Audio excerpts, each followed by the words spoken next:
This guy just wanted to live. He really wanted to live. But at that moment, the doctor was giving him terrible news. The patient's name was Kim Isaac, and the disease he had would be named after him because it was something totally unknown. The doctor, of course, didn't want to break the news, but he had no choice. Isaac had only 6 months to live. As he walked down the street, Isaac felt nothing but despair. He thought he had worked as hard as a dog, only to end up like this, doomed to die. He crossed the street without paying attention to the cars, completely lost, until someone had to save him from being run over. Kneeling on the ground, he felt as if he had received a death sentence. And it was exactly that same day that he won the lottery, but even so, he thought that the only thing he really wanted was to stay alive. He didn't want to die. He would be happy with anything. So he asked whatever deity was listening not to let him die. What he didn't expect was to live like that. He was reincarnated as a bald skeleton, a body so miserable that he couldn't even take care of himself. At that moment, demons started attacking Isaac, and he reacted quickly. With his great demon blade, he killed them all with ease. After getting blood on his sword one more time, he looked back and saw the last enemy. It was a monstrous, gigantic demon, but Isaac managed to dodge its attack. He thought it would finally be over. Ready, he advanced and quickly cut the creature's neck, ending the battle. When the monster's body fell, he understood that the subjugation of the rebel forces was finally complete. Isaac thought about how, after being reincarnated as the weakest demon, he had evolved into a lich, the king of the dead. He had revived the entire demonic civilization that had been destroyed many centuries ago. He was even a little proud, because even though he was bald, he was now a king. Everyone celebrated for him, but everyone called him Isaac instead of Isaac, and he thought those idiots couldn't even pronounce his name properly. Nevertheless, he left. People asked where he was going, and he followed in silence, thinking he wanted to get his paycheck. He wanted to eat bad food again, but real food. And he wanted to go back to doing his business like any human. He wanted to become human again. So he threw an ogre's head in front of a bunch of people who were terrified, and at that moment, he was climbing the steps of the divine realm, going to meet those entities who had made a deal with him. Isaac said that he had killed all his enemies, as requested, and that the agreement still stood. According to the contract, he was to become human again. The deities asked if he had really killed them all, something they thought would take 500 years, but he had already finished. The people around him began to whisper, saying that some nobles worked for him for free. Isaac replied that he was listening to everything and wondered why they were talking so much. Hadn't they said that he would become human if he defeated all his enemies? One of the gods, who was in the center, asked him if he could do one more job. Isaac was furious. Even though he was a skeleton, he thought it was time they stopped. He asked if they were trying to turn him into a slave. He thought that even if they were gods, he would wipe them all out. His aura became intense and frightening. Then he wondered if they had made him work all this time without knowing how to turn him into a human. One of the goddesses replied that it looked like he had finally realized it, and another god confessed that he had known it would end badly from the start. Isaac then angrily asked if that was all they had to say. Isaac said that, apart from the forgotten summoning technique, those gods could neither create nor destroy. He reminded them that he was not a living being, but an undead. If they couldn't transform him, he could put the entire divine realm in danger. The gods asked for more time,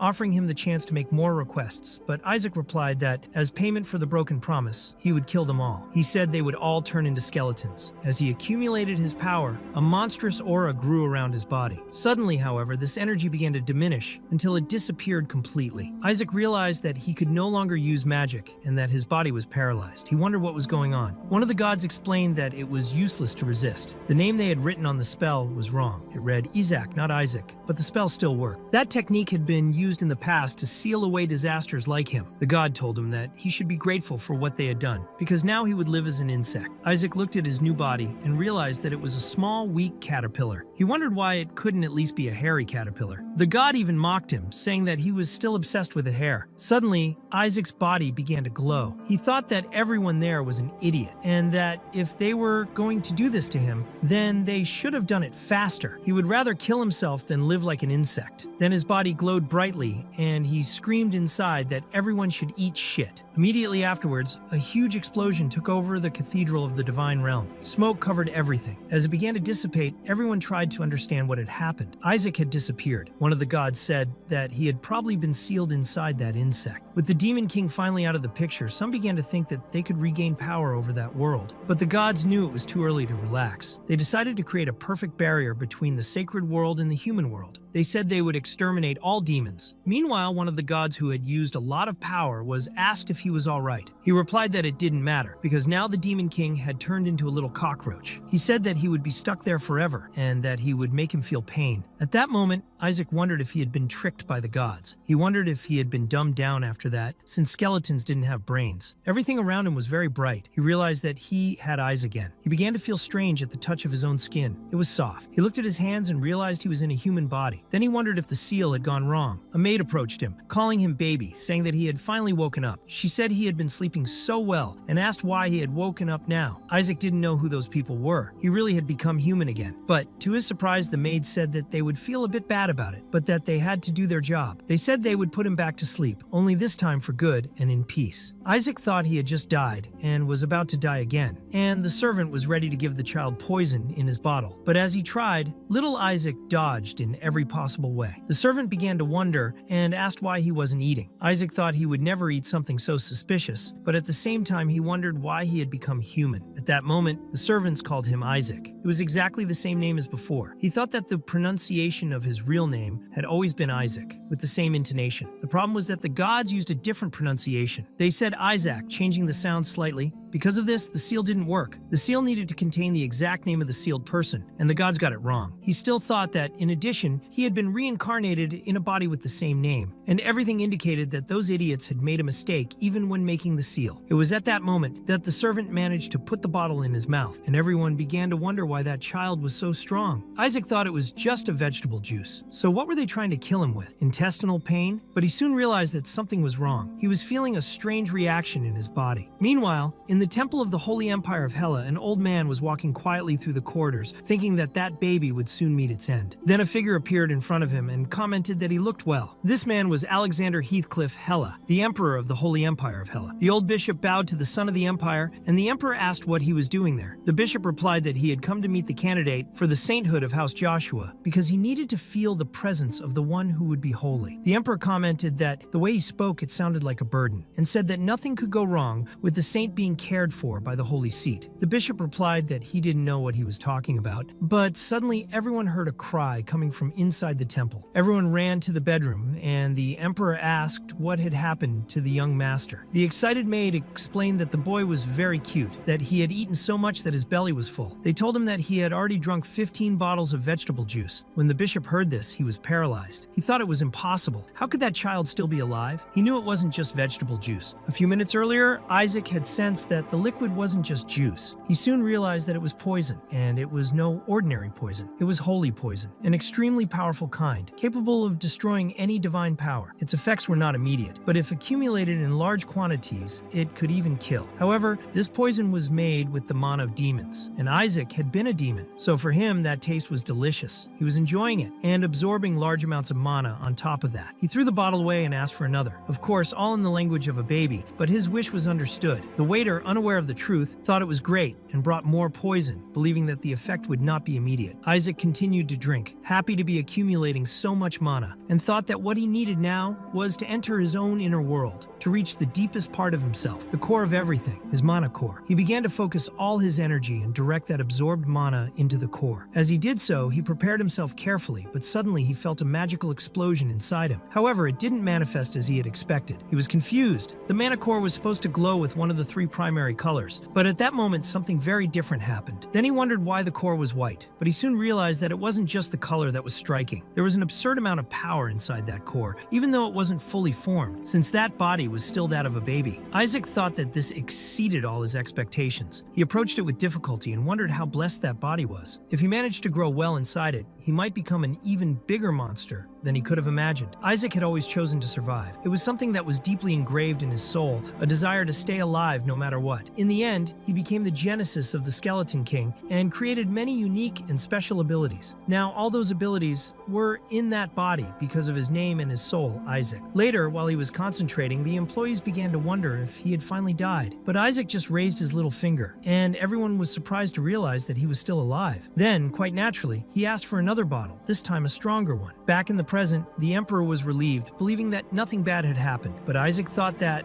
apart from the fact that Kermit was murdered right there, nothing else had really happened. He began to wonder why the bishop was watching him so much. Had he eaten too much? But then he thought he couldn't arouse suspicion, so he decided to act like a normal baby and smiled innocently. The bishop, however, thought how absurd it was. Instead of dying, that bastard was smiling at him as if he were mocking him. This made the bishop furious. A few days earlier, in the capital of the Holy See, a man commented that whoever became the next saint would inherit the Holy Empire. He said it was a bad joke. He also commented commented that this was why all the noble families were declaring their own children to be saints, which he found extremely annoying. That same bishop appeared and tried to calm him down, telling him not to worry, because they would deal with all the candidates for sainthood. But the man, known as the man with the chalice, revealed that he had heard an unpleasant rumor. It was said that a new candidate for sainthood had appeared in the Joshua house, which was worrying, since this house was the emperor's right-hand man. The bishop said there was nothing they could do about it, but the chalice man angrily threw down the chalice and declared that the boy would probably die before he even reached them. All the bishop had to do was check the body. After all, according to him, the saint could only come from his house. House Barrett was led by Hire Barrett, an influential cardinal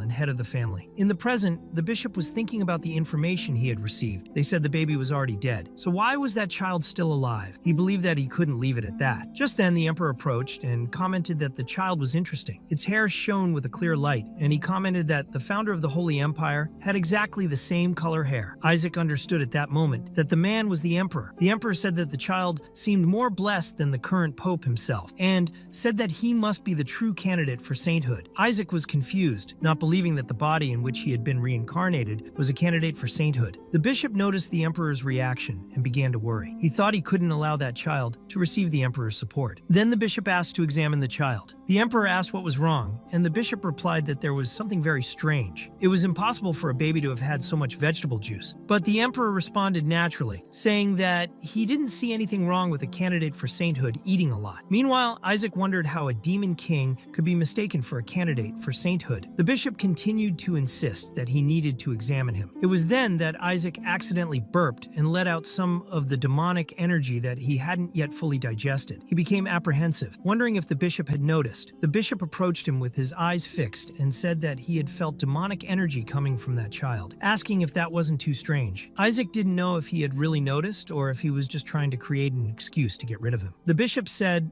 that the child could only be a false candidate, someone who was misusing mana, and demanded that an inquisitor come immediately to examine him. The emperor was indignant and asked how he could dare to speak like that about a candidate for sainthood, but the bishop calmly replied that there was no need to worry. According to him, the pope had already decided that the true saint would come from the house of Barrett. The emperor reflected and thought it was shameful. They wanted to force the chosen child to come from the cardinal's own household. Meanwhile, Isaac understood the motive behind it all. They wanted to get rid of him. The bishop then took Isaac in his arms with the justification of taking him to the inquisitor, but the emperor intervened. He said that the Joshua house was a close ally of the imperial family, and as emperor, he strongly suggested that the examination be carried out later. The bishop replied that he understood, but also said that he had already spoken to the pope and that the blessing ceremony for the crown prince would only take place after the official selection of the new saint. The emperor understood that they were trying to blackmail him. The pope planned to deny his son recognition as heir unless he accepted Massa Barrett's choice. Isaac thought he was surrounded by a bunch of sons of bitches. He realized that continuing as a candidate for saint was too risky, so they might discover his true identity. Even so, the bishop went ahead with Isaac in his arms and said that they were going to perform a sacred exorcism technique. If the child was really human, he wouldn't suffer any effects. But it was at that moment that Isaac picked up the bottle and hit the bishop hard in the face. The impact was so great that blood came out and some teeth flew out. And then Isaac thought that this bishop was the son of an extremely arrogant woman and decided to play the game once and for all. The bishop, still dizzy, wondered how a bottle could hurt so much. The people around him began to notice a strange light emanating from the object and wondered if it was divine power. The bishop confirmed it internally. He had indeed felt the presence of divine power. At that moment, Isaac prepared another attack with his enchanted bottle and started hitting the bishop hard in the face. He beat the bishop with his own bottle non-stop, while the bishop thought that this was definitely mana being used for real. The emperor watched with a smile on his face, completely satisfied with what he was seeing. Isaac thought he was going to reinforce his bottle with resistance magic, keeping up the appearance of an innocent baby all the while. He wondered what that asshole bishop thought of it. As he fought, Isaac felt something strange. Every time he used mana, an even greater magical power manifested itself. He began to realize that mana and divine power didn't go together, couldn't be used together, and it probably had something to do with the white core inside him. But suddenly the bishop grabbed the bottle and threw it away angrily. He swore by everything he possessed that this baby was a sinner and that they should continue with the exorcism. Isaac thought that piece of garbage hadn't given up yet. He didn't want to go that far, but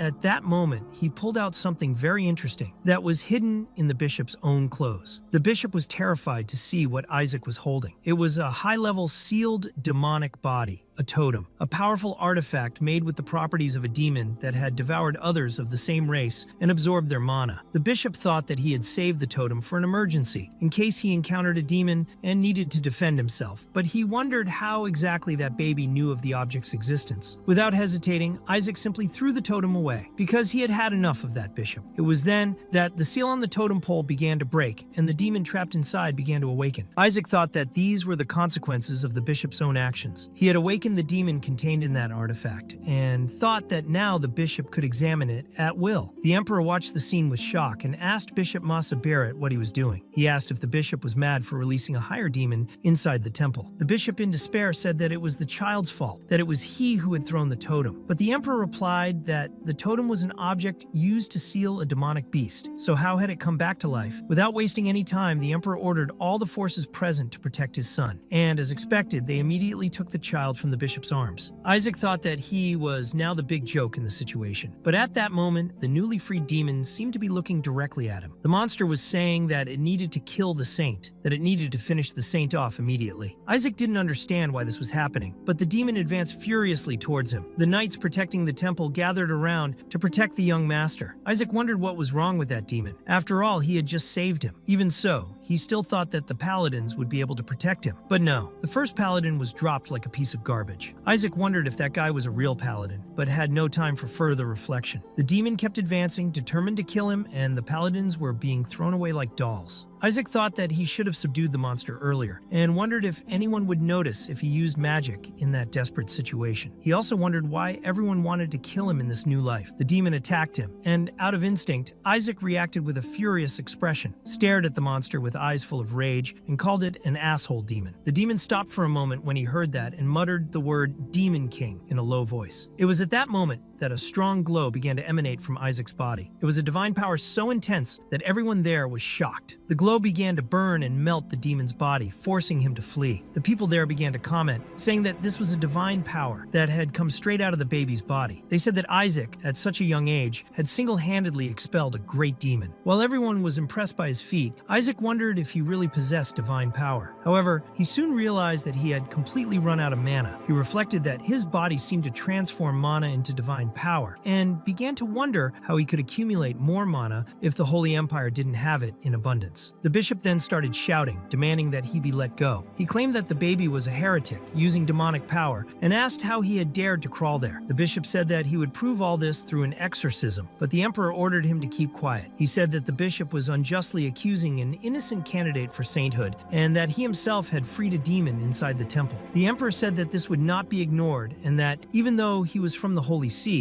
the bishop would not escape the consequences. The bishop realized that the emperor was beginning to suspect his true identity, and that, if this happened, the Holy See would face even more problems. He knew that, even if he took responsibility, he had to at least protect his own family, so he decided that he would kill the would-be saint right then and there. Without hesitation, he made a powerful invocation, calling forth a great predatory beast, a wild and threatening spiritual beast. Isaac looked at that creature and thought that finally that damned bishop had shown his true nature. Even so, Isaac was out of mana and knew he couldn't do much against that summon. Just as the beast was about to swallow him, something stopped it. A powerful force gripped the creature, and a voice echoed, asking who dared lay hands on the direct lineage of House Joshua. They were the knights of the Joshua house. The one at the head was the seventh son of the family, Hillai Joshua. Hillai immediately ordered the bishop to be executed for high treason. All the knights bowed to Isaac Ashai, recognizing him as their young master, and Hillai apologized to him for being late. Isaac thought that those people looked really powerful. Hillai then said that they had brought a special present for the little one. Isaac was curious, wondering if it was jewelry, gold, or something shiny. But the gift delivered was a statuette depicting the Demon King being beheaded. Soon after, they delivered another, showing the same king being burned to death, and yet another of a nun crushing the Demon King with a holy force. Isaac, who had been the Demon King himself in his previous life, didn't like it at all. He wondered how he would survive in such a place.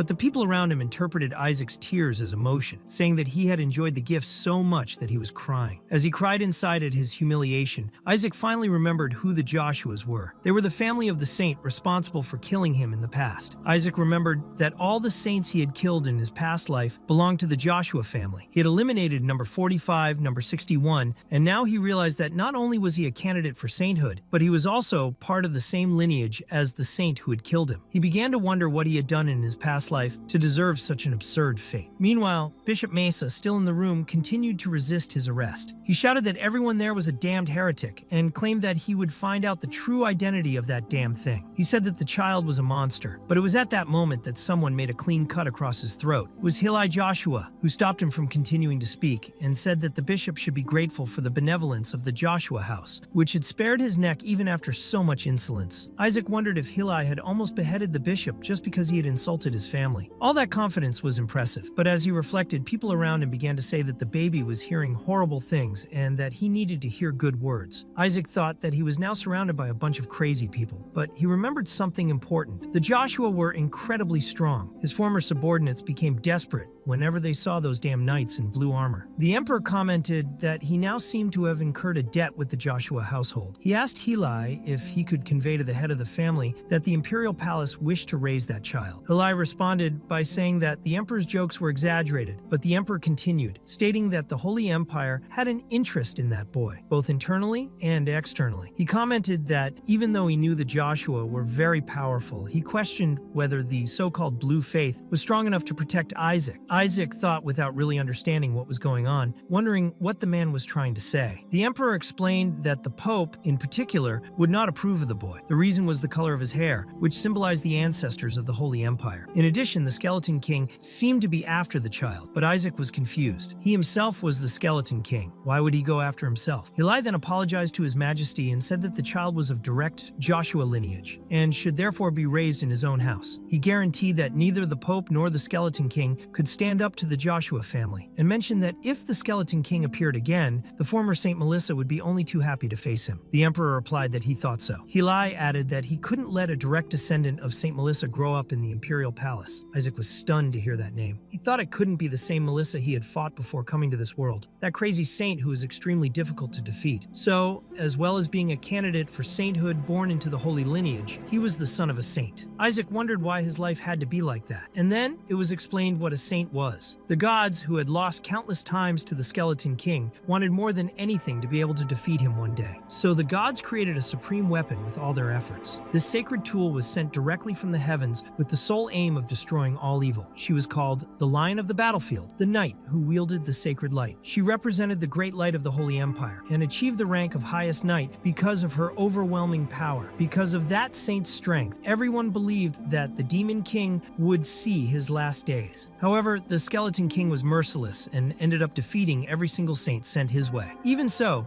Isaac thought he had never actually killed a saint, because if a saint died, her divine power returned to the gods, and then they could simply send an even more powerful version. The last one, Melissa, really was very strong, and now he found out that she was his ancestor. Hillel then explained that a saint only exists because of the mission to exterminate the Skeleton King. He told the emperor that the Joshua family was responsible for producing these saints and executing the will of the gods. They were an extremely proud family. Hillel affirmed that the Joshua family had the necessary skills to protect that child. Another knight agreed, saying that many saints had been martyred by the Skeleton King, but Isaac thought to himself that he had never killed any of them. The knight then told him that the Skeleton King had once banished a saint to a labyrinth because he thought she was too weak to fight, but Isaac remembered it differently. He had freed the saint, but she ended up getting lost on her own. Another knight commented that 5 saints had died from illnesses linked to depression and stress. Isaac thought that perhaps they should have gone to hospital. Hillel then looked at him seriously and said that it didn't matter if he was cursed. Everyone was grateful for his birth. They wished that he would grow up to be as terrifying as the Skeleton King himself. Isaac was unable to react, but in his thoughts, he apologized to the parents he had never met for having been such a bad person. The emperor then asked Hillel to reconsider. He said that the Skeleton King had been sealed away 150 years ago. Isaac was surprised, as he didn't think it had been that long. If Melissa's last fight was when she was about 50, then she would probably be dead by now. But the emperor went on to explain that during this time, the demons became much stronger. The saint was a valuable resource for increasing the power of the Holy Empire. That's why the boy was also important. What's more, there was no active saint in the Joshua household at the time. It had been a year since the last saint gave birth and disappeared along with the child's father. Isaac wondered if his mother was the saint. He wondered if she was still alive. Hillel confirmed it, saying that the matriarch of the family was still alive and that the Joshua house was capable of protecting that child. Isaac then thought that he could no longer be surprised. Discovering that his mother was the saint was too much for him at that moment. Meanwhile, the knights in blue armor of House Joshua were commenting that Melissa was destroying the Skeleton King's subordinates. Isaac was shocked to learn that she was still alive, even after more than 200 years. The emperor commented that it would be a while before she returned, and asked if the boy was all right, because he seemed strange. Isaac wondered if it was really all right to discover that his greatest enemy was still alive. If Melissa discovered his true identity, he would be finished immediately. The other people there seemed to accept him, but Melissa was completely insane, and he thought that if he wanted to survive, he would have to act much more carefully from now on. Then Isaac grabbed the emperor's finger and asked to be taken with him, which made the emperor completely happy. The emperor looked away and showed Hillel that the boy wanted to go with him, while Hillel replied that he was probably just needy. The emperor pulled the child to himself and said that the imperial palace could offer a lot to the young lord, adding that the Joshuas might be experienced in producing saints, but they didn't have the experience to raise a saint, let alone a boy. Hillel insisted that the child would become an exorcist knight who would defeat evil, explaining that the Joshua family was known for producing the greatest exorcist knights in history. He declared that Isaac would be the first saint in history, something the imperial palace wouldn't know how to deal with. At this point, the two began to pull on Isaac's arms as if they were playing tug of war, and one knight commented that he would end up being torn in half. Isaac thought he wanted to go to the imperial palace because when he looked at the emperor, he felt that the light that reacted with his origin, the same light that shone in the core of his body, was also present in him. He knew he couldn't miss this opportunity. The emperor said that the young master had made an excellent choice and wondered what that glow was. Meanwhile, outside, Bishop Massa insisted that Isaac was innocent, but said that the baby had used mana and was therefore a demon.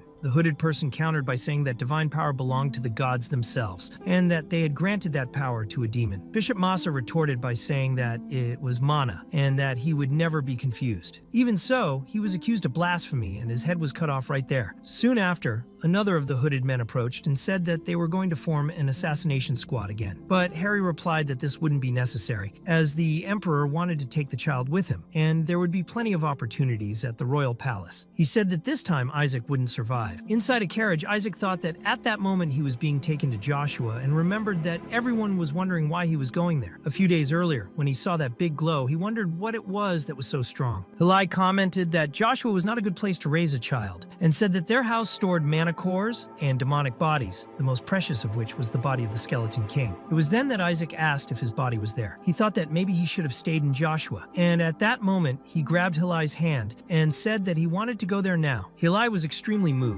Isaac reflected that it was like giving up a life of luxury to serve in the army, but he understood that it was the only way to recover his own body, a body that he himself had refined, accumulating enough mana to fight against the gods themselves. He knew that if he managed to recover that body, reaching rank 10 would be nothing. It was also the first time he had seen the light of a Totten survivor shine so brightly, and this meant that following Joshua would be extremely beneficial in ensuring his survival. A writer from Joshua then asked why the holy forces were after the young master. Isaac was curious and also wanted to know what it was all about. Hillel explained that the gods had sent a prophecy saying that the saint would be welcomed as a son of God, which meant that he could become the next pope. So House Barrett was desperately trying to give birth to a new saint, and at the same time wanting to kill Isaac. He thought confusedly about it all, trying to understand what was going on, until it was explained that the pope was the strongest man in the entire clergy, with the ability to use rank 10 magic, being considered the king of the clergy and also of all the paladins, an absolute being with enough power to challenge even the emperor. Isaac reflected that it made sense for House Barrett to be desperate, since for hundreds of years they had been responsible for giving birth to the Pope, and now that this position could be occupied by a saint, they were panicking. Just then, someone suddenly stopped the carriage, and Hillel went to check what was going on. It was the coachman himself, warning them that they were approaching the duchy. But there was a problem. A guard appeared saying that they couldn't enter the territory, which annoyed Hillel, who asked him if he didn't recognize the seal of House Esta. But the man replied that they wouldn't allow anyone who carried the blood of a saint to enter, because that child had to be killed. In fact, that guard and the others were demons in disguise, and Isaac was confused when he realized this, as he was sure that he had forbidden demons from attacking humans. The demon then declared that their glorious king had ordered all saints saints and holy beings to be exterminated. Isaac concluded that there must be a new king among the demons, but the enemy claimed that the order came from the skeleton king himself, called Lord Isaac. Isaac was astonished, not understanding when he would have given such a command. The demon said he would spare everyone there if they handed over the child, but was immediately consumed by divine flames. It was clear that the person responsible for this was Hillel, who was furious and scolded the demon for blaspheming in front of a Joshua exorcist like him. Hillel declared that the demons should pay close attention because protecting the little things of this world was Joshua's sacred duty, which would destroy all evil and cast all demons back to the confines of hell. He claimed that the skeleton king was a cursed being who forced his subordinates to their deaths because of an immoral desire. The demons were furious at Hillel's words and advanced against the knights. As the fight began, one of the knights grabbed Isaac and ran to protect him. However, at that moment, Isaac activated the origin of survival and released his magic, summoning a spirit. He called on the Watcher's whisper, and the spirit appeared, saying that it had missed its master terribly. Isaac, annoyed, asked it to be quiet so as not to attract attention, but it acknowledged that it was also happy to see him again. Isaac thought that he really thought that the Watcher had already been destroyed, but it was good to meet him again. He had created that being precisely because he didn't have time to detect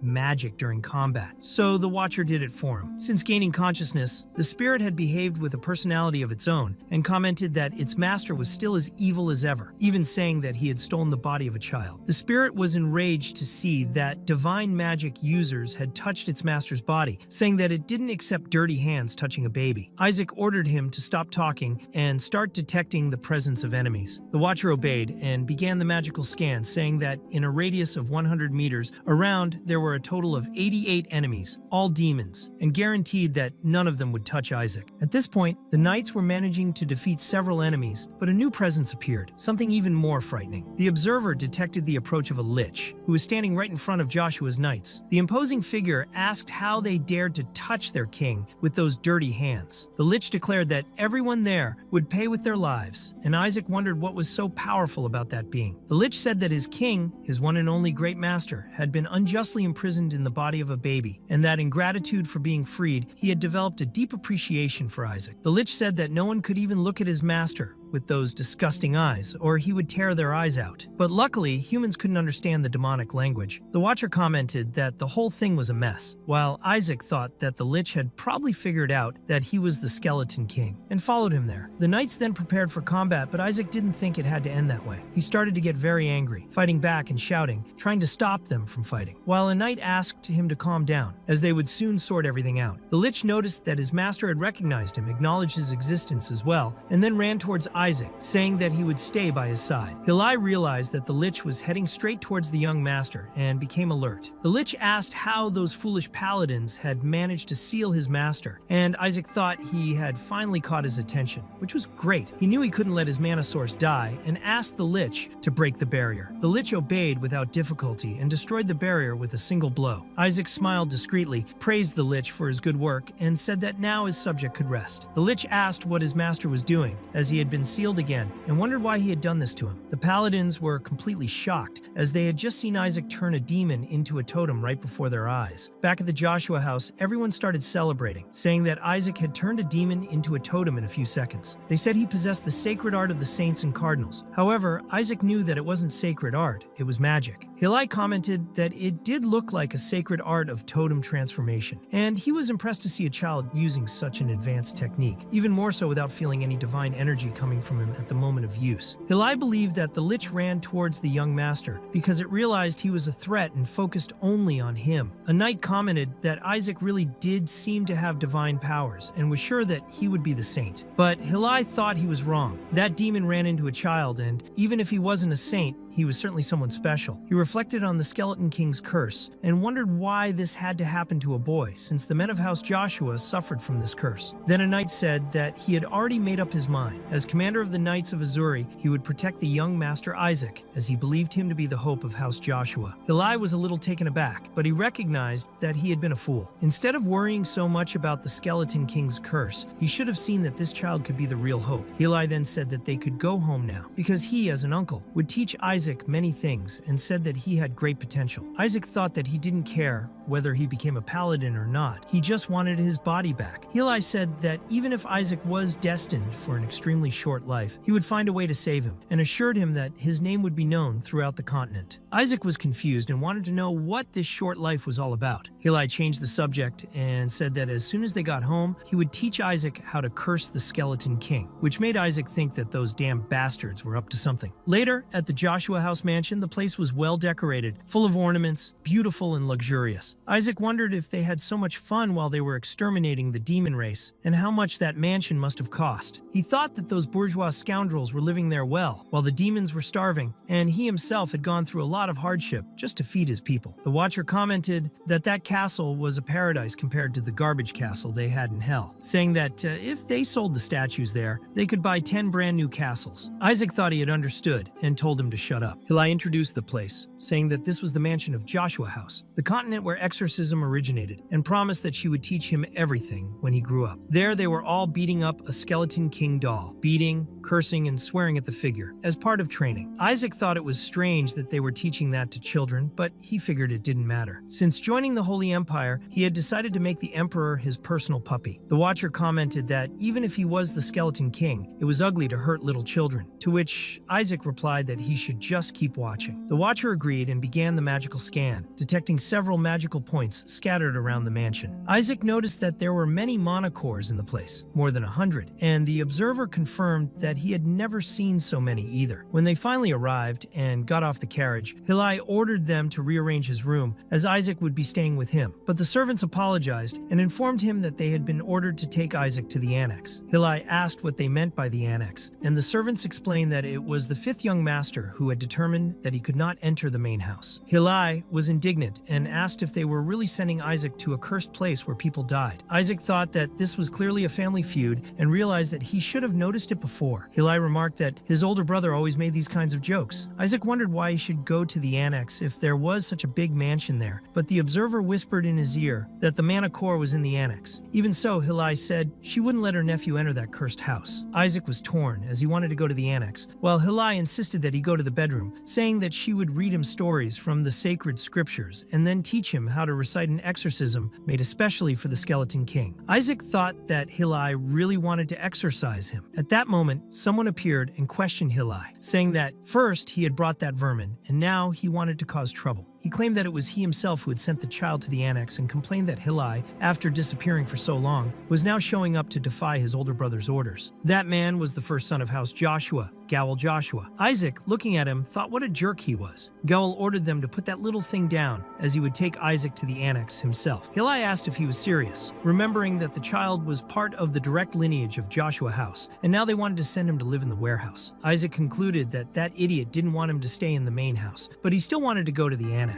Even if Gowel was a complete asshole, he felt that was where he needed to be. Gowel said that that little child was more disgusting than the body of the Skeleton King, and asked if they really thought he was of direct lineage. Isaac thought he'd go to the annex anyway, because he wanted to go there anyway, but he wondered who that asshole was. In the end, whatever. He wanted to go to the annex to absorb the Manhwa. Heli explained that they were trying to brand Isaac as a cursed child just to prevent him from entering the family line of succession. Isaac was startled by the word succession and realized that this could be a much bigger problem than he had imagined. He concluded that he needed to suck up everything that man had, because then he could become a saint and then the new pope. This was necessary so that he could take revenge on those damned gods. Gowel retorted by saying that it was clear that they were trying to stop him because demons had already appeared to hunt that boy, which showed that he was already cursed. However, one of the knights replied that it wasn't quite like that, since Isaac had exorcised one of the demons, and the fact that the demon was now focused on him was proof that he was special. Gowel scoffed that it was funny to see everyone so angry trying to cover up that piece of garbage, and told everyone to shut up. He teased that if Isaac really was a saint, he should prove his abilities. The Watcher asked the Master if they should show him something, but Heli just thought he should shut up at once. Then Gowel, with more sarcasm, said that if he was really a saint, he should try to save the family symbol or anything else that would be useful. He said that the head of the family would love to see that tree revive. Gowel explained that it was a divine tree that died after absorbing demonic energy and said that if Isaac really had the power of a saint, he could revive the tree easily. Isaac remembered that Melissa was a hard worker, but that her children seemed like idiots. However, when he looked at the tree, Isaac noticed something strange and asked if the Watcher wasn't seeing it. The Watcher replied that he should go and get it. Hillai said that no one had managed to save the tree in the last 70 years, and now they were waiting for a child to do it, but suddenly they all felt something very intense coming from the direction of the tree. Hillai was amazed to realize that the divine tree had been revived. It was there, alive and full. Goel, shocked, said that not even sacred purification arts had achieved this and asked how it was possible. Isaac thought it was no big deal, as there was only a mana full of demonic residue on the branches, so the Watcher went over and ate it all. One of the knights asked if Hillai had done it, but he denied it. Then they asked if it had been Isaac, who only replied awkwardly that it had only been mana, thinking it was all a bit shameful. Everyone started to get emotional when they realized that it had really been young Master Isaac. But Goel, annoyed, said that everyone was crazy because no one had managed to save that tree, so how could a simple child have done it? However, no one paid any attention to him. Everyone ignored him completely and began to greet young Master Isaac with enthusiasm. Goel said that Hillai had certainly done something, so he grabbed his arm and accused him of purifying the tree by pretending to be that damn baby. Isaac thought it wasn't the best time for Melissa to be out killing monsters. She needed to get home soon and raise her own children. He thought that older brother Goel didn't look like Melissa at all, while Hillai was like a version of her dressed as a man. The observer wondered if they weren't half-brothers, and Isaac thought it made sense, since Hillai didn't really look like her father, unlike Goel. Goel was still furious and said they were hiding the truth. He accused everyone of pretending, and that they wanted to push that kid as a new candidate to take the throne. Isaac began to wonder if there was another candidate in that house and who the idiot was who was favoring it. The observer commented that Isaac seemed pretty calm for someone who was in the middle of all that mess. Hillai asked Goel if he really wanted them to abandon the child, since he was their nephew, their older brother's son, and had a right to be there. Goel called him an idiot and said that their older brother was a deserter who had fled the house when it was in danger. According to him, now everyone had to take care of the trash of a son he left behind. Isaac finally understood why they were treating him that way and thought that everything was getting more interesting. Goel said that it was all right. He could even be the son of a saint, a half-breed brought in from outside to become a new saint, since his brother's wife was a saint. But he wondered if that child really was his son. At that moment, Hillai punched Goel and sank his face into the ground. Goel, surprised, asked if he had really hit him, and Hillai replied by asking if he thought he didn't deserve to be hit after saying that. Isaac thought it was normal, since brothers always fight, and he himself had learned many things like that in the past. Of course, everyone tried to break up the fight, but deep down Isaac was happy to see that the family was so united, because that would make it much easier for him to take advantage and destroy that damned woman's entire house. The Watcher commented that if the house was destroyed, he would end up being destroyed too, but Hillai just mentally told him to shut up. Later, inside the castle, Isaac was sulking, upset about something. He thought he was getting angrier and angrier because no one in that house seemed to be normal. He was sitting at a conference table where some people were commenting that by turning that poor girl of unknown origin into a saint, she should have been grateful instead of giving birth to a useless boy. Isaac thought that those bastards couldn't stop talking about him for a moment, but then a woman silenced them all. She was Henna Joshua, the second wife of the head of the family. She questioned Hillai, saying that one of the secondary families had promised to look after the boy, so she wanted to know why he had brought him to the main house. Isaac saw on her face how much she hated him, and concluded that it was surely she who had wanted to send him to the annex. When he looked closely, he realized that she could only be the mother of that Goel. Goel reinforced the question by saying that the mother was speaking as the head of the family and wanted to know why Hillai wasn't answering. Hillai calmly asked if their father had officially left that position to her, and replied that he had only left for a short while. Hillai said that it was a real pity, as she wanted to tell her father in person that the boy Isaac had managed to revive the divine tree. Everyone was impressed, but Goel stood up saying that it was just a coincidence, stating that a child could never do something like that, and that the tree was only saved because the faithful of the house of Joshua had been praying all along. One of the elders agreed with Goel, saying that the head of the family had exhausted himself trying to find a solution to the problem, so it didn't make sense that a mere child had managed to save the divine tree. Henna reinforced the elder's opinion, saying that this was exactly what she thought too, and said that there was no concrete proof of this. However, another elder interrupted, saying that even without proof, it was undeniable that the fact that the tree had been saved was still a blessing. Isaac, irritated, thought that if it was proof they wanted, then that was was exactly what he was going to show. Everyone was completely shocked by what happened next. He began to accumulate an enormous amount of energy in front of everyone. The concentration of power was so great that everyone was incredulous, their eyes wide and their mouths open. What he was accumulating was the energy of the divine tree itself. He even tried to respond to their provocation. But what came out was just a baby talk, which made the situation even stranger. Even so, everyone felt the presence of that ancient and powerful energy. Some thought it sounded like the energy of the Skeleton King himself, the bastard they had mentioned earlier. Henna became worried and thought that Hilai was digging her own grave by defending that child so much. So she asked for permission to test the boy and requested access to the Vault of Divine Artifacts. Meanwhile, to the northwest of the Holy Empire, in the Black Forest, a monstrous creature was being beheaded at that very moment. The person responsible for the act said that the whole thing was a complete waste of time. A knight approached soon after and gave a respectful salute to the lord of the house, informing him that the deputy leader had asked permission to use the Vault of Divine Artifacts. The chief, however, replied that he had already made it clear beforehand that no one could have access to the sacred vision. The knight explained that the deputy leader didn't want the sacred vision. She just wanted access to the vault to determine whether the boy really was a saint, since he had saved the divine tree. The chief was confused and asked how so, wanting to know why they were saying there was a saint inside his own house. This man was the head of Joshua House, called Eli Joshua. He declared that he refused the request, saying that the place would kill anyone who wasn't a true candidate for sainthood, and ordered them not to pick useless fights, stating that there would be no exceptions. But then a woman approached them firmly and told them to let it happen. It was Melissa Joshua who confirmed that it was Isaac who had done it. She said that the thought of that kid saving the divine tree was really promising. She then proposed that if they were going to open the vault, they should throw all the candidates for sainthood in at once. The knight warned that the son of another house could end up with the most powerful artifact, but Melissa replied that she preferred that. According to her, someone who could accomplish this feat deserved it more than anyone, since not even the greatest saints in history had managed to take that artifact. She explained that, with that artifact in hand, it would even be possible to track down the Skeleton King and kill him once and for all. In fact, Melissa said that they should reward whoever managed to bring that object back. She ordered the knight to spread the message that the child who brought the best artifact would be granted a reward that not even the Pope could offer. Not only would they be given the saint's heirloom passed down from generation to generation by House Joshua, but she herself would personally teach secret techniques, ensuring that the child had everything necessary to achieve success. It was then explained that the chest in question had held divine artifacts and secret techniques for thousands of years. For generations, it had been up to the saint to protect that sacred chest and prevent it from falling into the wrong hands. Joshua House could be considered the owner of that sacred vault, since only children under the age of 10 could enter. The chest was used in rituals on the first birthday of candidates for sainthood. During the ritual, the child's future was predicted based on the item they took out of the safe. However,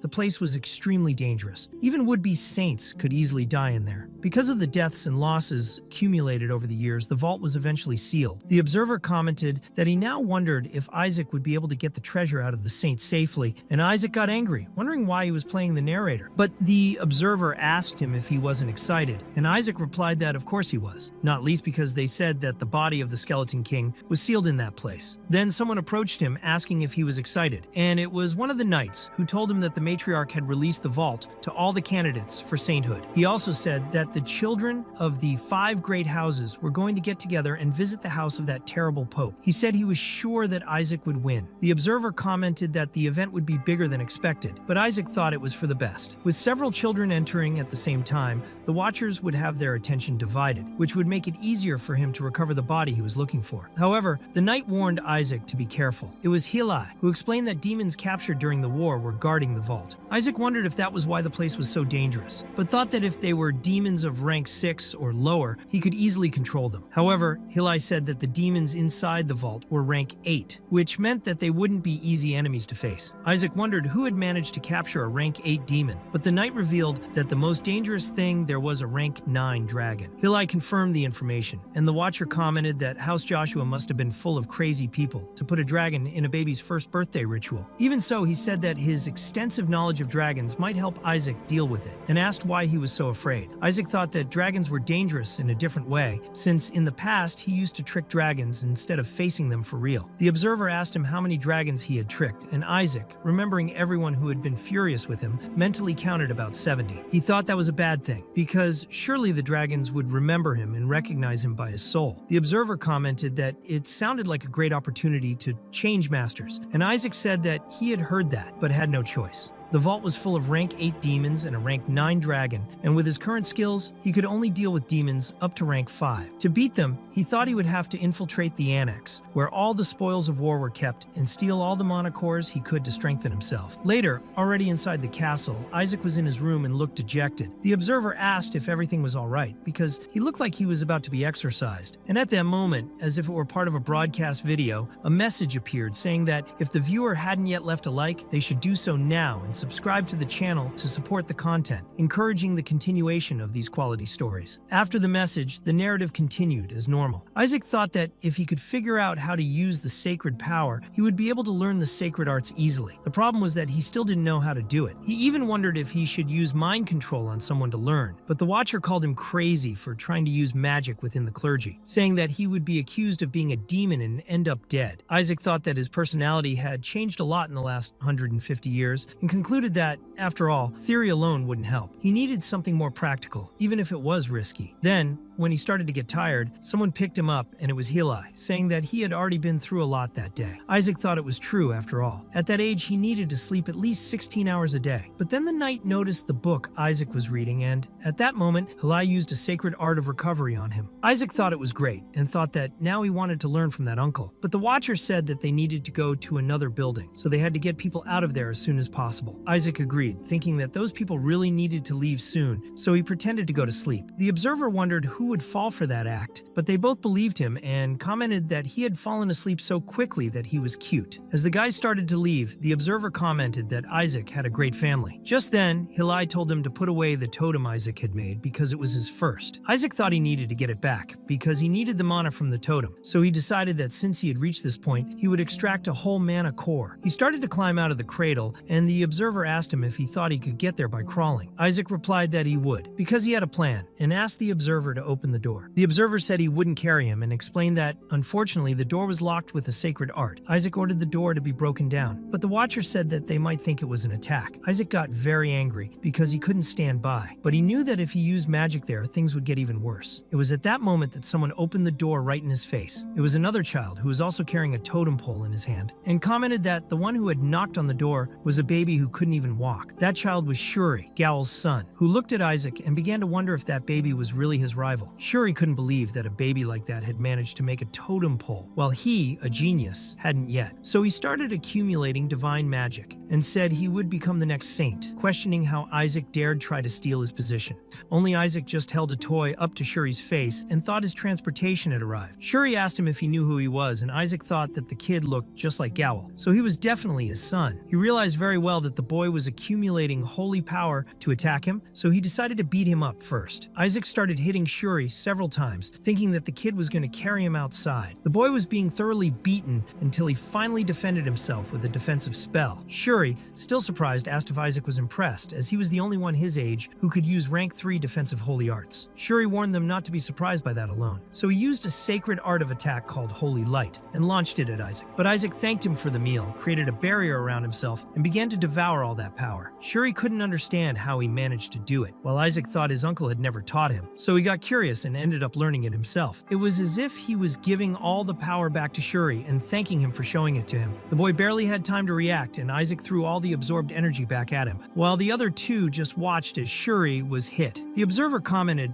that it was quite impressive, but asked if it was all right to kill the boy. Isaac replied that he hadn't killed anyone, as none of the attacks had really hit. Even without being hit directly, Shuri was furious and warned that this couldn't be done to a candidate for sainthood. It was then that a figure appeared asking him how he dared attack his king. It was the Lich, who was trapped inside the totem pole, and he threatened the boy, asking if he wanted to die. Shuri was completely terrified as Isaac climbed onto the demon's shoulder and said that he wanted that bastard to carry him. Later, from Shuri's perspective, he remembered that he was destined to become a saint. He thought he would leave that cursed house and become the Pope, but now he was there being enslaved by a baby. He didn't understand why he had to do it, but he knew it was the Lich who was forcing him. The demon was ordering that useless little guy to take him faster, and Shuri only thought that perhaps it would be better to focus on surviving first. They approached the annex, with Isaac riding like a little horse, and Shuri was already dying of exhaustion. He wondered where that boy wanted to go so late at night, until he realized that they were in front of Joshua Manor, the second annex. place. Shuri recognized the place and remembered that it was said to be cursed. He wondered why that crazy baby had taken him there, since the head of the family had warned them not to go near that place. The observer commented that there were hundreds of mana cores in there and that Isaac would be much more powerful with them. Shuri asked if Isaac really wanted to go in, pointing out that they could die, but the lich told the little worm to keep moving. Inside, they walked through the old, dust-covered corridors. Isaac found everything much messier than he had imagined, until he noticed something strange. The Watcher explained that the whole place was sealed off and that each door had a magical barrier. Shuri told Isaac that they had to go back because everything was locked and there was no way through. It was then that Isaac was startled by something and started pulling Shuri's hair, who asked him to stop, but Isaac wanted to see the portraits of the former heads of the family. Shuri was astonished to discover that Isaac had wanted that all along and told him not to even think about it because that position was his. But Isaac simply launched an attack on the middle picture, shattering the painting of the ancestors. Shuri was shocked because Isaac was breaking everything. Isaac thought that if that was the case, they should have put barriers on the paintings too. The observer noticed that the barrier had started to disappear, so it had worked. Isaac got off Shuri's back and rolled around on the floor, while Shuri said that he couldn't go out and break everything like that. Even so, Isaac opened one of the doors and said it was right there. He asked the Watcher to close the doors, but Shuri ran after him, asking what he was planning to do. Isaac thought that boy didn't need to know anything, so when the doors closed, he began to concentrate on absorbing the mana from there. Shuri started banging on the door, asking Isaac to get out. At that moment, someone also entered the annex. It was Hilai, along with a group of knights, and he asked what Shuri was doing there. Shuri replied that it was Isaac, that little monster, but the old woman asked what that meant, since they had made it very clear that it was forbidden to enter the annex. And yet Shuri still went in and took Isaac with him. Several people had seen him carrying Isaac to that place and had even noticed traces of sacred magic along the way. They asked if it was Shuri's fault, and he tried to deny it but ended up saying yes, that he had used a sacred art and brought Isaac there. Hilai approached and said that Shuri had crossed the line. He said he understood how the boy felt, but reminded him that Isaac was just a child and asked where he had locked him up. Shuri replied that he hadn't locked anyone up because Isaac had locked himself up. But just then, Isaac slammed the door from the inside and the rest of the group accused Shuri of having done it, saying that it was horrible. When Hilai opened the door, he found Isaac crying a lot and visibly frightened. The elderly woman commented that he was in shock, feeling sorry for the boy, while Hilai said that he looked shocked but was fine. He then cast a stern look at Shuri, saying that he should be ashamed of what he had done. Shuri swore it wasn't him, but Isaac, behind it all, gave a broad smile and said, "Thanks for the snack, asshole," only in baby language, so no one understood. Shuri just replied angrily, saying that the little pest was mocking him. Isaac thought that he had gotten much more mana than he had expected, the equivalent of an entire century. With all that accumulated energy, he could finally start the plan he had been preparing. The next morning, someone came into Isaac's room, saying they had someone to introduce him to. It was Hilai, bringing a woman called Asili Larsh, and introducing her as the new person responsible for looking after Isaac. She introduced herself as Asili Larsh, a paladin of House Joshua, and declared that she would serve Isaac until his last breath. Isaac wondered if they were putting someone to watch over him because of what had happened the day before. Then, in baby language, he said he didn't need her and sent her away. The people present were a little shocked by this, but Asili only asked Hilai for permission to squeeze his cheek at least once. Isaac internally wondered why it seemed like there were only crazy people in that place. But Hilai still had one more surprise for Isaac. He brought a present and said it was something special from his uncle. When Isaac saw it, he asked if he had found it on the floor, thinking it was strange. The observer commented that he had heard that the fortunes of the Joshua house were shaken, but now it seemed to be worse than they had imagined. Asili asked if that object was a treasure of the saint, and Hilai explained that he got the item from the elders to give to his beloved nephew. Isaac examined the object and realized that it was a ring worn by a saint during the battle against the Skeleton King. It was an ancient ring, which contained a small miracle from the gods and possessed an unbelievable amount of holy power. Isaac thought that, the way he was now, he would only be able to use that power once or twice, but he also knew that there was a way to fix it. Besides, he noticed that Gowl looked annoyed and concluded that the guy's face couldn't hide the truth. It was confirmation that that ring really was real. Gowl approached with a forced smile and commented that his nephew Isaac was always so friendly, asking if he had gotten used to the house yet. The observer commented that he had finally gone mad. Gowl thought that things were getting very strange. First, the blessing device in the safe had been broken to prevent Isaac from getting one. Then he was given a treasure from the the saint. When this treasure was given to Hilai, he of course questioned it and asked them to give a similar gift to his own son as well. The old woman replied by saying that Shuri had already received a blessing directly from Santa Cedes and that he shouldn't be greedy. Gowl thought that he should have donated that ring to the Santa Cedes and then tried to get it back, but now they had given it to him without even knowing what it really was. Gowl turned to Hilai and told him to give the boy a real present, not a piece of junk. Hilai got angry and asked how he could dare call an item of the saint's trash. Gowl then told his precious nephew Isaac that there was no point in keeping that useless object, since he wouldn't even be able to use it properly. He then showed him a much nicer ring and explained that it had received countless blessings from the Holy Seed and would be much more useful. Even Hilai himself hadn't been able to get one like that. Isaac approached calmly, but suddenly slapped Gowl hard across the face, closed the ring box and threw the gift away, saying that the garbage was good for the dogs. The ring fell into the water, and Hilai thought that, visually, it looked much more precious than the one he had given to his nephew. Even so, Isaac chose to keep the ring Hilai had given him, and everyone around started celebrating again, saying that Isaac was always the best. Meanwhile, some people started looking for the ring that had been thrown. Isaac thought he had used magic to make it extremely heavy, so no one would be able to find it. The Watcher commented that he was impressed by the boy's determination never to touch anything from a rat, but Isaac said that he wanted the Watcher to find that ring early that morning, because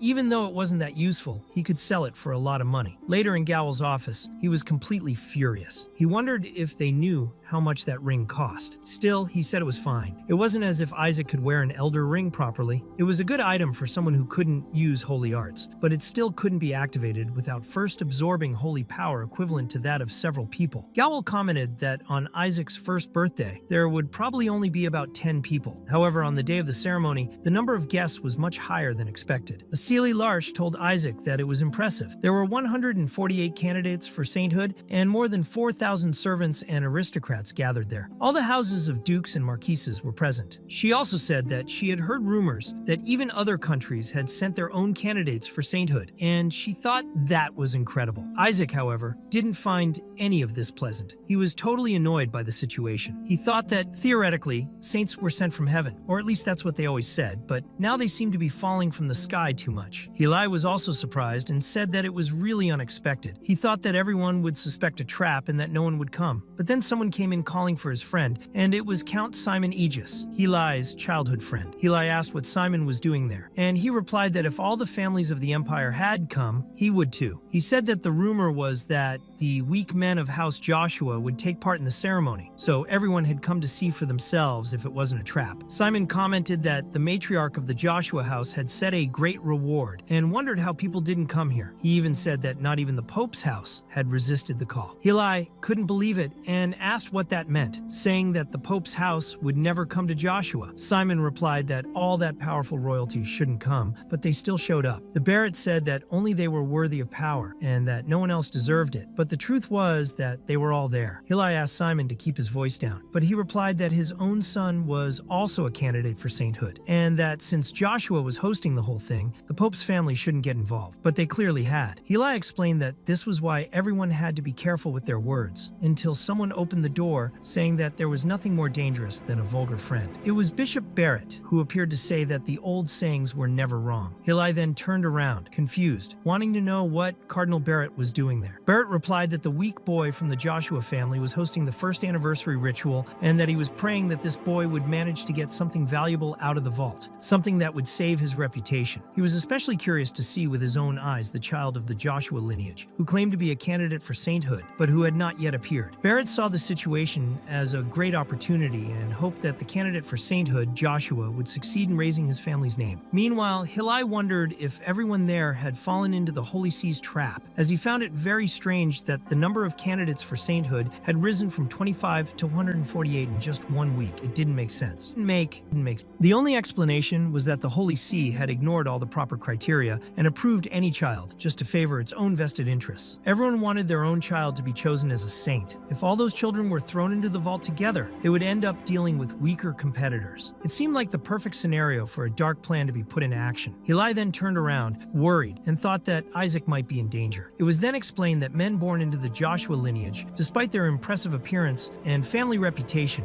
were generally considered worthless. Even so, many desired their superior blood or sought the approval of the almighty Pope. And so a Joshua man was always tempting prey. It was common to see people trying to get these children to interact with a descendant of Joshua, not to kill him directly, but to ensure that he wouldn't be able to do anything. For this reason, many mixed sacred poison into the drinks of the children of the Joshua lineage. In fact, everyone present that year had done it. They had poisoned the drinks to ensure the death of the Joshua heir. Only to everyone's shock, Isaac was simply drinking all the poison as if it were an ordinary drink. No one could believe it. He took it all as if it were water, and even commented sarcastically that he didn't feel any effect. The other children were terrified, not understanding how he didn't pass out or even get sick. Some began to cry, saying they wanted to go home. Isaac, on the other hand, threw the bottle at one of the children's heads and demanded more drink. The other children became desperate. The adults watched in disbelief as he showed no signs of pain or poisoning, not even a simple stomach ache. Shuri couldn't understand why Isaac kept drinking that liquid and hadn't realized he was ingesting poison. Shuri begged Isaac to stop drinking it, desperately asking him to drink real water. But Isaac, without caring, threw the bottle back and said that it didn't have poison in it. He wanted the one with poison and demanded it as if it were candy. One of the children, frightened, told him that her bottle had sacred poison in it, and everyone started saying that Isaac could die if he took it. But he just jumped on it, saying he wanted it now. The people around him began to comment that perhaps he had immunity to poison or something similar. Someone mentioned that there was a kind of training with holy power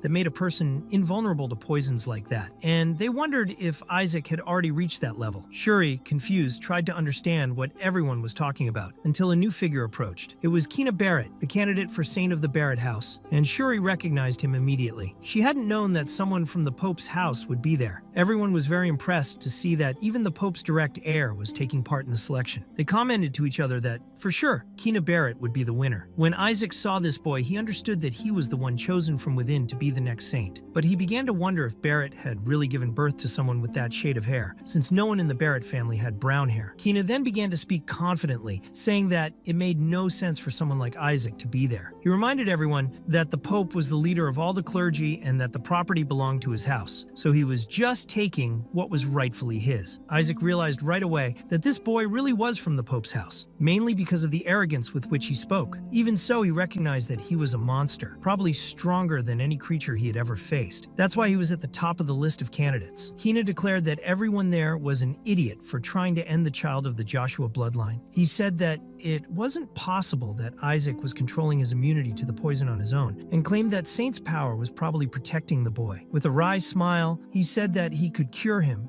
if he wanted to. Isaac, however, understood that this boy was using divine power to attract attention and promote himself in front of others. So without warning, he gave Kina a blow to the head, leaving everyone in shock. People began to wonder if Kina's divine power had disappeared, and even he was surprised, not understanding what had happened. He wondered if the power had been absorbed by Isaac, and doubted whether that child was actually stronger than him. In his thoughts, he called Isaac the trash of the Zesta house. But Isaac, with his baby talk, responded aggressively, saying that he was going to finish him off, which only frightened those present even more. Shuri, seeing the tension rising, quickly appeared to protect Isaac, but not because she wanted to protect him, but because she knew that if she didn't, everyone there would end up taking a bottle to the head. Meanwhile, Kina continued to watch Isaac intently, and the others began to wonder if the Joshua family really believed they could take on the Pope's house. Shuri, however, remained convinced that his role there was to protect the others from Isaac, not the other way around. Kina, with a polite smile, tried to put an end to the situation by saying that everything was fine, that Isaac had only been scared because he was just a baby. He wished the children of the Joshua line good luck, suggesting that they should choose any toy in the safe just to save the family's reputation. Finally, he declared that the real treasure of the place was rightfully his, and that the Joshua family would never have the chance to go near the body of the Skeleton King. Shuri complained to himself that that boy was extremely annoying, but Isaac was furious and began to wonder what that idiot had just said. When he realized that it had been about the body of the Skeleton King, he became even more annoyed. Shuri then explained that the matriarch had said that whoever got the body of the Skeleton King would receive a special technique directly from her. Isaac had no idea about this, and when he understood, he was filled with rage and thought to himself, calling Melissa a wretch for playing this kind of game with his body. Later, Isaac continued to drink more poison while reflecting on everything that was happening. He remembered that he had spent hundreds of years cultivating mana inside his previous body, and if he could get that body back, reaching Hilang 10 would be a simple task. However, he also knew that there were several children trying the same thing, which made everything more complicated. Even so, he decided that it didn't matter because he would simply eliminate anyone anyone who stood in the way. Suddenly, someone came forward and asked everyone to gather around. He said that they were about to leave and that everyone should pay attention to the instructions. He explained that this was the sacred place where the treasure was kept, but Isaac was already getting impatient, thinking that the guy was going to start another one of his tiresome speeches. Without waiting for anyone, he got up and went straight to the front, moving with great haste. Shuri noticed and asked where he was going, but Isaac was already too far ahead, walking too fast to hear anything. Shuri then warned the elder that Isaac was heading straight for the treasure area. The elder reacted in shock, saying that the area was forbidden because the path was full of traps. Desperate, he ordered everyone to stop that little pest immediately. Meanwhile, in the main room of the Joshua family mansion, Asile was extremely worried. She said she hoped the young master was all right. It was then that the hologram finally connected with the treasure room, and one of the people present told them that they would finally be able to see everything live thanks to the tracking ability they were using. They informed them that the door to the first chamber had already been opened and that the candidates were already inside. Third place went to Amona Eges, which made Simon react with emotion, calling him his baby boy. Second place went to Shuri Joshua, and Gowl reacted with confusion, asking what that meant, but then he was very proud, saying that this was his little boy. The judge then paused for a moment before announcing who was in first place, and said that it was Isaac Joshua, who at that moment was running at an absurd speed. The old man ran after him and shouted, asking why he was going in that direction, warning that there might be traps. It was at that very moment that the old man himself fell into a trap, taking a direct blow to the head. As a result, all the children who had followed ended up activating various traps along the way, turning the whole place into complete chaos. Shuri, running through the confusion, wondered why that madman was in such a hurry. He commented that the tests to get the treasure were difficult enough, and now everyone would have to avoid traps thanks to the recklessness of that damned kid. It was at this point that Isaac finally reached the gate of the second chamber, and soon afterwards, it was announced that the second round of traps had been activated. Shuri realized that this was the wrong way to go, but the Watcher, who was following everything, praised him, saying that the young master had done a good job. Thanks to the mana core they had absorbed, he had quickly risen in rank. Isaac was pleased and replied mentally that this was great because now the Watcher could push himself even harder. He then ordered him to go after him with everything. The other candidates, already exhausted, began to slow down. Many said they hadn't known the test would be so difficult, until one of them noticed something strange. It was as if that boy from the Joshua lineage was floating. Some began to wonder what was going on, trying to understand if it was some form of flight magic. Shuri soon realized what was happening and thought that everyone there was an idiot, because Isaac wasn't flying of his own free will. He was being pulled against his will. It was then that the Watcher threw Shuri hard to the ground, causing him to fall right in front of Isaac. As soon as he raised his face, Shuri called Isaac crazy and warned him that he might have made it through the first chamber, but he would never make it through the second. However, before he could continue speaking, Shuri was struck on the head by another bolt of lightning, abruptly interrupting his speech. Isaac, already irritated, thought that he really was very boring and that he didn't care about his opinion. Even so, he demanded that he explain how the second chamber worked. Shuri, even in a daze, managed to tell him that once you entered the second chamber, you couldn't attack any enemy, no matter what. That was the only way to pass the test. He reinforced that all you had to do was wait for 3 minutes until the enemies disappeared on their own. Isaac then thought it was just a test of patience and found it all very cliche. Even so, Shuri explained that several people had already died from ignoring this simple rule. Isaac, impatient, replied that he understood, that all he had to do was wait and do nothing for 3 minutes. He didn't think it was a big deal. He then opened the door to the so-called Chamber of Tranquility, while ironically muttering that patience was a virtue and that true reasoning came from calm. The aim was not to get carried away by anger and to maintain serenity, because patience would lead one to the light. Meanwhile, further back, Kina was going his own way. One of his subordinates asked if everything was all right, given that they were among the last placed. But Kina calmly replied that there was no need to rush, as he didn't want to take any reckless risks. He explained that the meat shields, i.e. the less important candidates, had already moved on. Besides, he knew that a rank 8 demon guarded the entrance to the next chamber, and he was sure that the other candidates would be defeated by this creature before he had to make any effort. Kina then pointed to the door at the back, which was beginning to open with a great glow, and said that the real challenge was about to begin. As the doors to the chamber opened, Isaac began to tense up. He wasn't nervous because of the test itself, but because the person who appeared before him was one of the damned gods who had taken part in his sealing. While the god was saying that patience was the only way to avoid death, Isaac, overcome with hatred, was already shooting lightning at him. Shuri, desperate, asked what he had done, remembering that he had promised not to attack anyone for just 3 minutes. Shuri then shouted that he was an idiot, and now the chamber was opening for punishment. Isaac, Isaac, however, thought that there was no way he could remain calm with that god right in front of him. The observer, following everything, commented that he had even resisted well since he had lasted 3 whole seconds, which was more than he had expected. The camera system then announced that he had failed. Those who cannot maintain patience must face divine punishment. It was at this moment that a gigantic golem appeared before them. Shuri looked at the situation and thought that they were completely screwed, as there was no way of beating this creature, believing that everyone was going to die. But Isaac, without wasting any time, concentrated his magical power and fired a powerful beam of energy, a magical ray so intense that it pierced the golem's chest as if it were made of paper. Shuri was completely shocked, not understanding how this was possible. The golem, now with a huge hole in its chest, fell right there, dying with no chance of reaction. Isaac, on the other hand, showed no emotion, remaining completely serious, ready to end anything. The golem crumbled into particles, vaporizing before everyone's eyes. Isaac instantly recognized the style of the magic. It was a rank 8 technique used by one of his subordinates in the past. It was one of the spells created by one of the 14 Lich Demons, the most powerful warriors he himself had trained. He was sure of that, but what intrigued him was how that magic was active there, right under the Joshua family mansion. He began to suspect that it might have something to do with his very presence there. He felt he needed to investigate this further. Shuri, watching from a distance, realized that Isaac was already going somewhere else when someone appeared saying that he hadn't expected those boys to be so helpful.